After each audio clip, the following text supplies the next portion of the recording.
C'est le dernier virage vers la fin des travaux de réhabilitation du stade Kibasa Maliba de la Kenya, travaux financés par le gouvernement provincial du Haut-Katanga. Le gouverneur, qui a effectué une nouvelle visite d'inspection ce samedi 19 novembre, a constaté que le gazon synthétique récemment posé reçoit les granulés en caoutchouc pendant qu'aux abords se pose la piste d'athlétisme. Accompagné de la commissaire en charge des sports, Pauline Igwabi, Jacques Aboulakatoué a visité la tribune d'honneur où des fauteuils VIP ont été fixés. Des sièges de qualité moderne affichent complet dans les autres tribunes jusqu'au pourtour. Dans les prochaines semaines, cette infrastructure pourrait connaître la fin de cette phase de sa réhabilitation.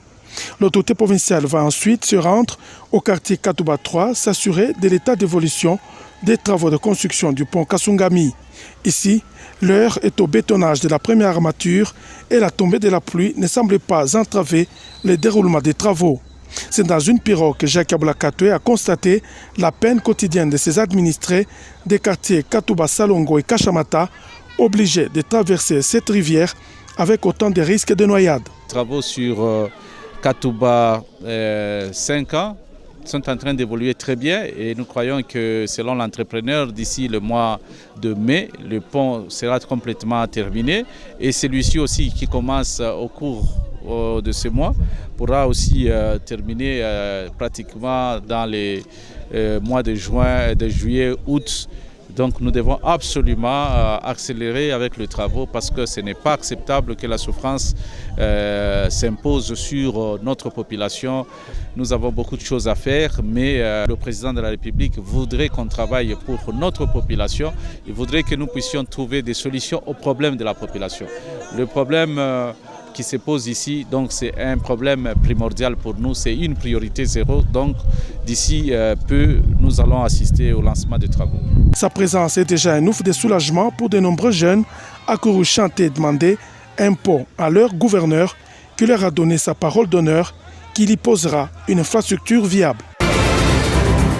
La RDC a été sous le projecteur ce jour au sommet de Niamey au Niger sur l'industrialisation et la diversification économique en Afrique.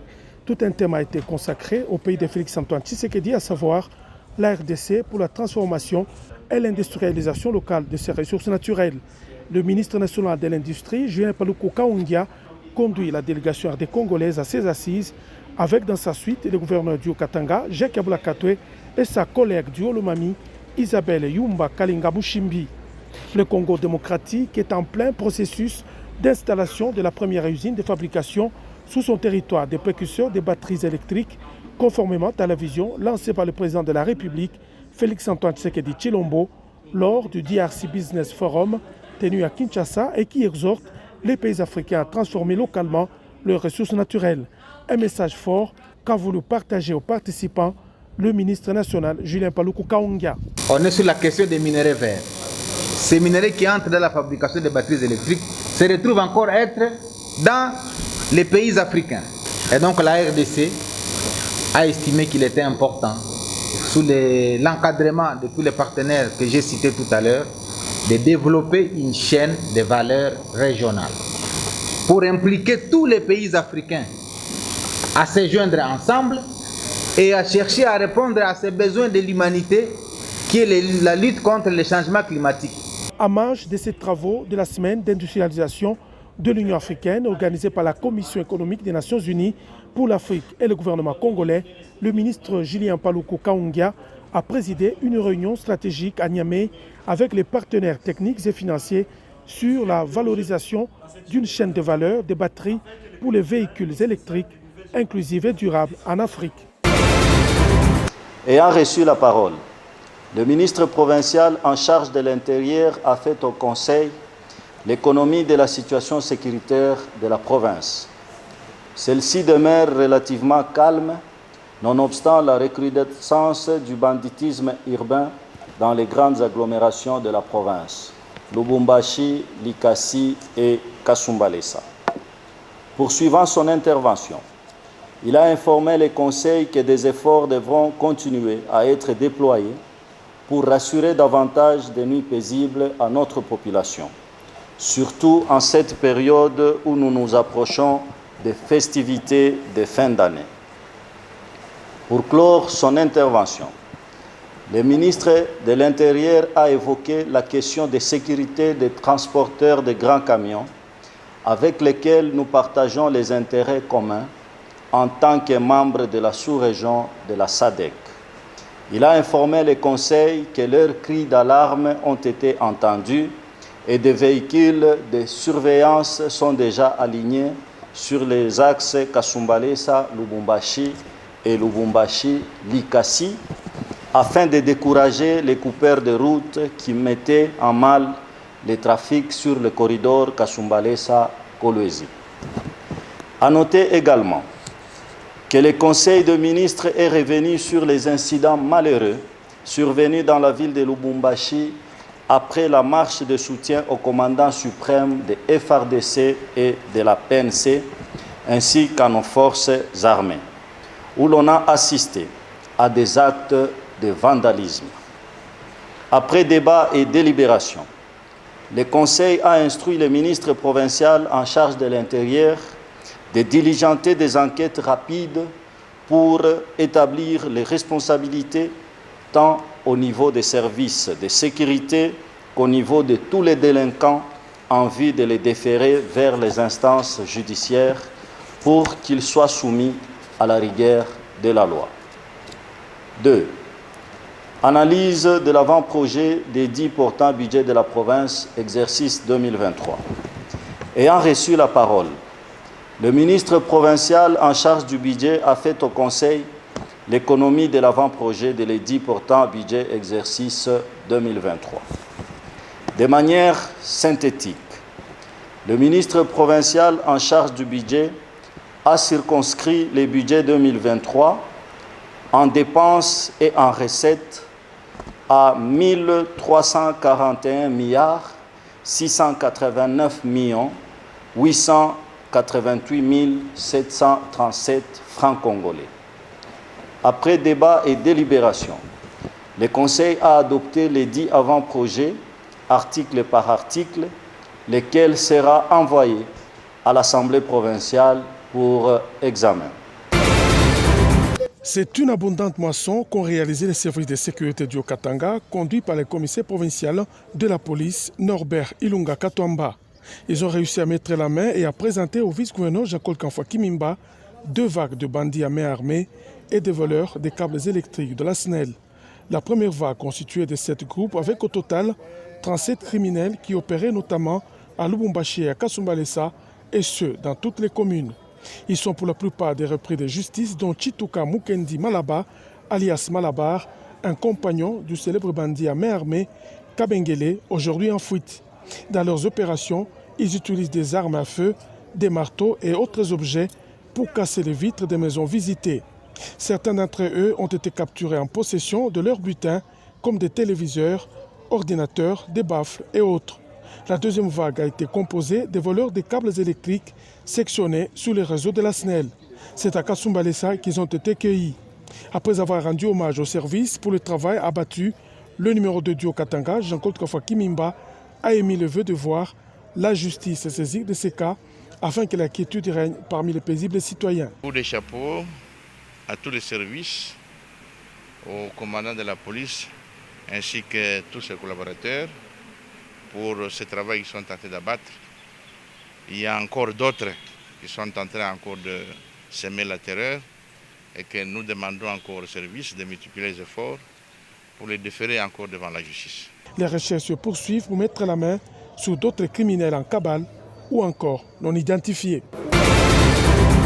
La représentante du Haut Commissariat des Nations Unies pour les réfugiés, Angèle Dikongoué, à Togana, séjourne dans le Haut-Katanga pour s'assurer du vécu des réfugiés dans la province de Jakabula-Katwe. Et ce lundi, il a été voir le vice-gouverneur du Haut-Katanga, Jean-Claude Kanfoua Kimimba. Objectif, raison, lui annoncer l'objet de sa mission tout en félicitant le gouvernement provincial du Haut-Katanga en particulier et celui de la République démocratique du Congo en général pour l'accueil offert aux réfugiés des pays voisins. Discuter de sujets communs, notamment la protection des réfugiés dans cette province et l'inclusion de ces réfugiés-là dans tous les services socio-économiques de la province. Il s'agit notamment de l'éducation, de la santé, de l'emploi et bien sûr de l'agriculture. J'ai remercié les autorités de cette province pour leur sens de l'hospitalité, à l'instar du pays même, la RDC entièrement, qui a toujours fait montre d'une hospitalité légendaire. Et je les ai encouragés à pérenniser cette hospitalité-là. Par la suite, Jean-Claude Konfo-Kimimba s'est rendu à l'esplanade du bâtiment administratif de la radio et télévision nationale congolaise. Ici, un livre de condoléances est ouvert en mémoire de feu Kassongo Mwema Yamba Yamba. L'autorité provinciale s'est recueillie quelques minutes devant la photo de l'illustre disparu avant de coucher quelques mots dans le livre des condoléances. 1924-2024, cela fera 100 ans, jour pour jour, qu'a été créée la congrégation des sœurs disciples du divin maître en Italie. Ce lundi 21 novembre 2022 est intervenue l'ouverture de l'année du centenaire au cours d'une messe eucharistique à la chapelle Mater Dei de Twendele, ici à Lubumbashi. Le vice-gouverneur Jean-Claude Konfo-Kimimba a pris part à cette célébration eucharistique. Dans son homélie, l'officiant du jour a tiré son thème de l'évangile de Matthieu, chapitre 12, du 49e au 50e verset, qui déclare qu'à quiconque fait la volonté de l'Éternel, celui-là est appelé frère. En célébrant aujourd'hui la présentation de la bienheureuse Vierge Marie, la congrégation des sœurs disciples du divin maître célèbre aussi l'ouverture du centenaire de la fondation, du centenaire de la fondation de la dite congrégation. Il est vraiment juste et bon de rendre ici un hommage vibrant aux sœurs de cette congrégation qui se sont dévouées sans compter pour transmettre le flambeau de la foi chrétienne au service de l'Eucharistie, du sacerdoce et de la liturgie. Notons que cette congrégation a vu le jour en 1924 et va totaliser 100 ans en 2024 et cette messe marque le début des activités y afférentes. Aux côtés des fidèles catholiques de la paroisse Saint-Dominique Savio de Sakanya, le ministre provincial de l'Intérieur, représentant le gouverneur Jacques Kabula, a pris part à la messe de la solennité du Christ roi de l'univers ce dimanche 20 novembre 2022. Éric Mouta a été à la tête d'une forte délégation d'autorités politico-administratives de ce territoire. Au cours de cette célébration eucharistique présidée par Monseigneur Gaston Rouvesi, évêque du diocèse de Sakanya-Kipushi, une cérémonie de vœux des nouveaux Kiro a été organisée. Cette solennité du Christ roi intervient après 3 jours de pastoral des jeunes organisés par Monseigneur Gaston Rouvesi. Vous permettez que je remercie ces autorités d'être venues avec nous. Le premier, le ministre provincial de l'Intérieur, son Excellence Éric Mouta. Dans la foulée, le ministre provincial de l'Intérieur, Éric Mouta, a présidé un conseil local de sécurité. Le ministre est revenu sur le dernier passage du gouverneur et du vice-gouverneur à Sakanya.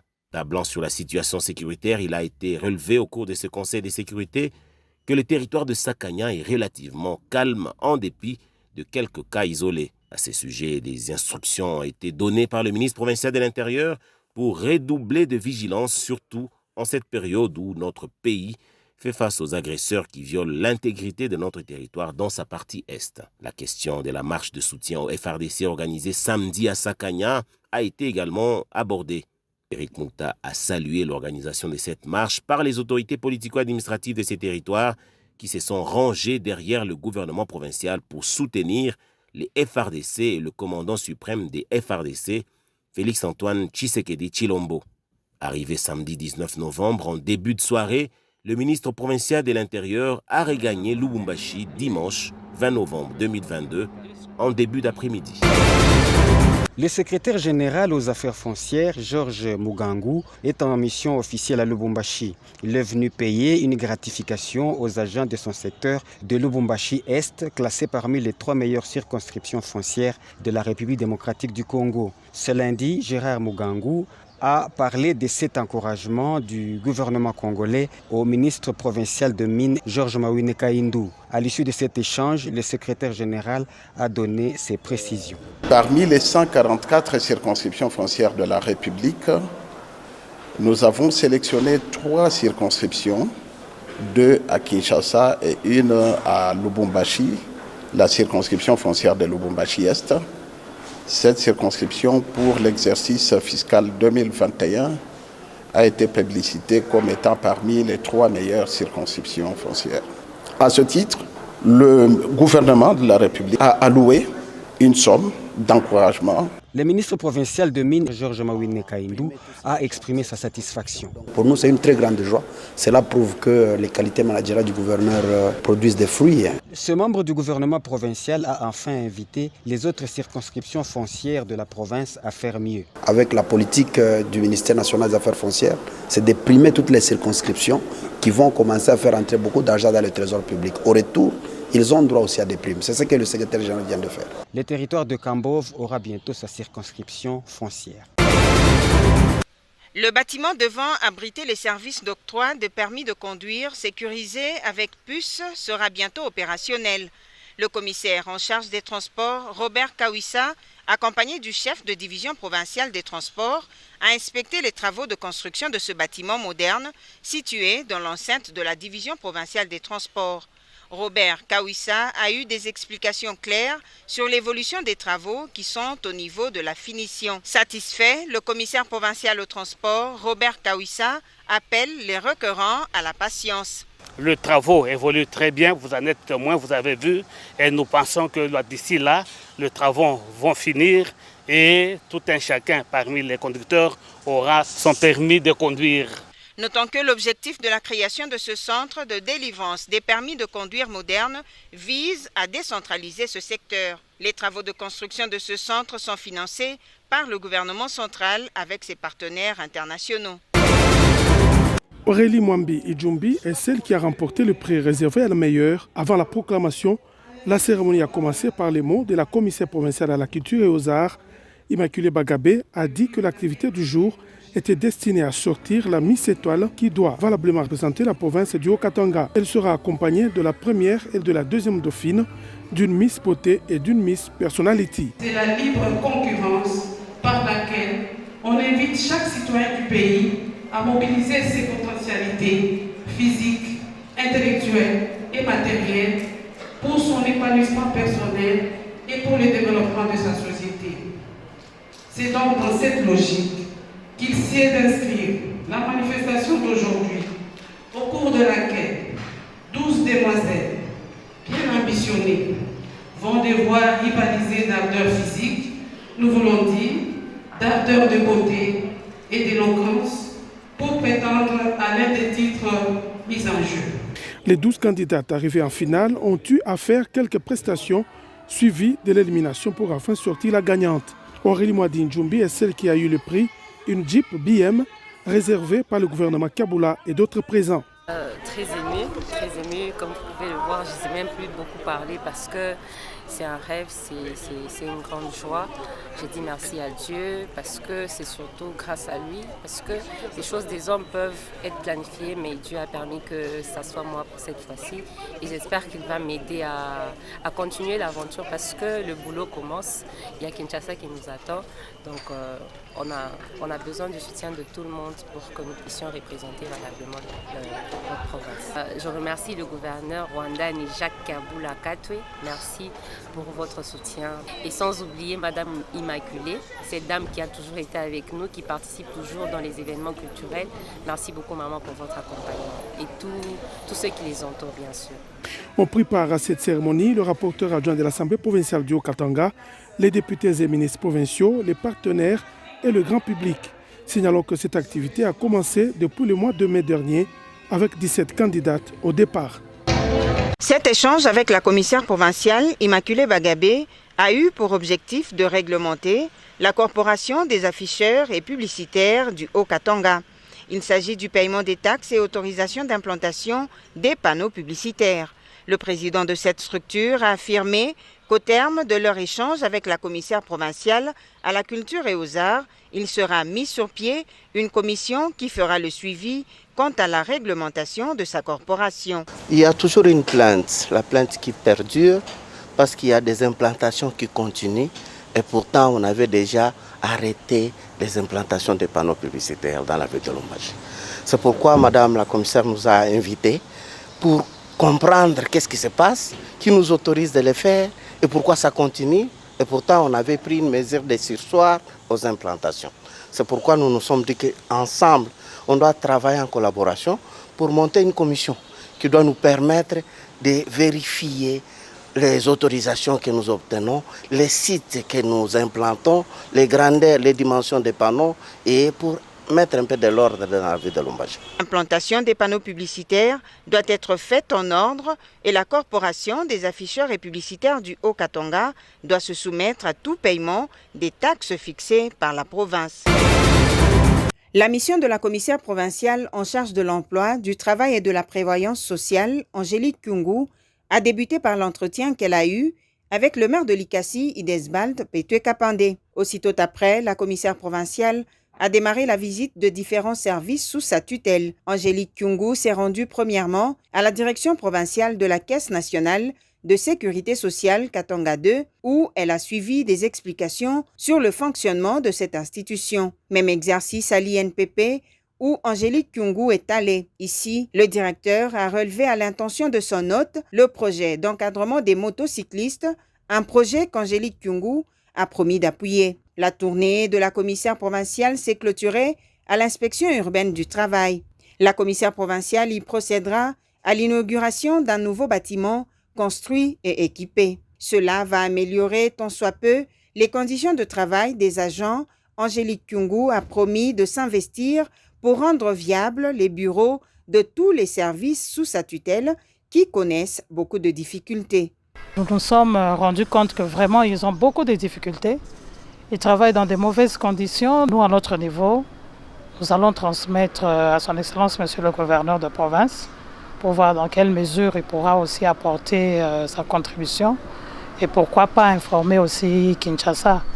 Parce que vous êtes sans ignorer qu'il y a aussi le chef de l'État qui se bat bec et ongle pour vraiment améliorer les conditions de travail de nos compatriotes congolais. Désormais, l'inspection urbaine du travail de Likasi aura 5 bureaux, sujet de satisfaction pour l'inspecteur en chef de Likasi, Raymond Banzé. Nous n'avions en son temps que 2 locaux et avec plus de 28 agents, ce qui fait que les conditions de travail étaient vraiment précaires. C'est comme ça que nous avons eu à demander à leur Excellence qui nous ont autorisé de construire ces petits bureaux pour que ça puisse servir pour l'intérêt général de notre administration. Désormais, l'inspection urbaine du travail de Likasi aura 5 bureaux.